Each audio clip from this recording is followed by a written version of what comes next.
Мына кітабын жаңа Шәкең айтқандай, мен де өзі оқып шықтым.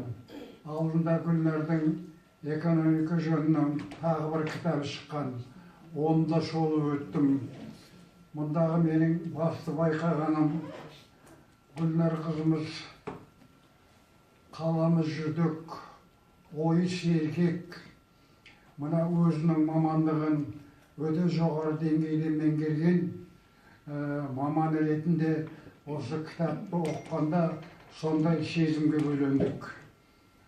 Мұндағы ең басты мәселе, меніңше, Гүлнар өзінің бұрынғы мақалаларының бәрін қайтадан зерделеп, қосымшалар қосып дегендейін.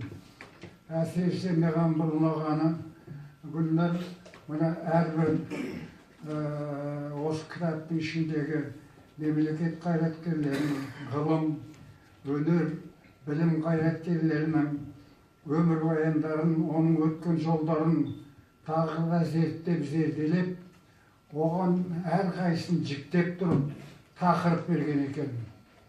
Осы тақырыпты оқып отырып, бір ерекше сезімге бөленесің. Сондықтан бұл өте бір ерекше тәсілмен жазылған кітап деп есептеймін.